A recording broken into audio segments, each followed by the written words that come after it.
Hi, this is Mr. Evans. This video looks at the costs of e-commerce, and I produced a last video on e-commerce and I realised I hadn't really spoken about any of the drawbacks of e-commerce, so I just thought I'd do a quick video just to cover those things. So I defined what e-commerce is in the last video, and we saw the strength of online sales, particularly in the UK, of e-commerce sales. So just to cover some of the costs of e-commerce, because we looked at some of the advantages in the last video and how adopting a strategy of e-commerce may be appropriate for some businesses but not others. I just want to say some of the downsides of e-commerce, or potential costs that a business could incur as a result of it. So first of all, any business that's thinking of adopting a e-commerce strategy would need to perform some fairly considerable investment. You need to design a website, you need to integrate that with your existing computer systems, assuming that you've got them. You'd need to integrate that into your production process so that you can cope with the demand. We'd need to train staff to deal with the website and calls from the website, and issues that come up as a result of the website. And you've got to work out your logistics. Okay, if customers aren't coming to you and collecting the products themselves, you've got to get those customers out to your products. So how are you going to do that? Are you going to have a distribution network like the supermarkets have done yourself? Some of the supermarkets do click and collect. Or are you going to post the materials? Is that possible? So lots of things to consider in terms of the actual business model.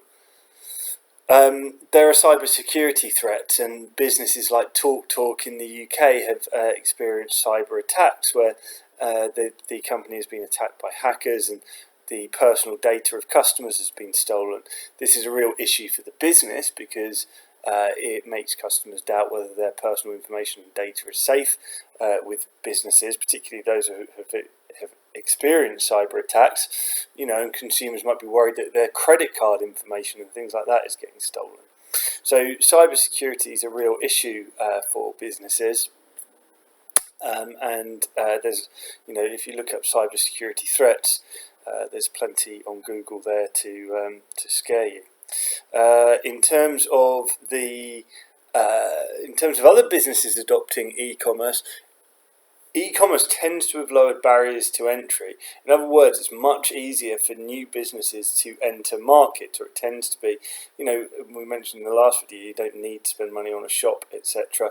So many industries are experiencing much higher levels of competition, which obviously can be a downside, particularly for those who are behind the curve on e-commerce. The distance from consumers can be a problem. So just an example from these videos, I put these videos up and I don't get loads of feedback on them, whereas if I'm in the classroom teaching, I can ask students if they understand, or I can try and assess if students understand, and then I can adapt as I go, whereas I get less feedback from these videos. It's the same with a business. Okay, if you've got consumers coming in all the time, you can ask them questions about the product. You just pick up whether the consumer is happy or not, and you can get, if that's not happening, that personal interaction is happening, you can feel quite distant from consumers, which may make decision making worse.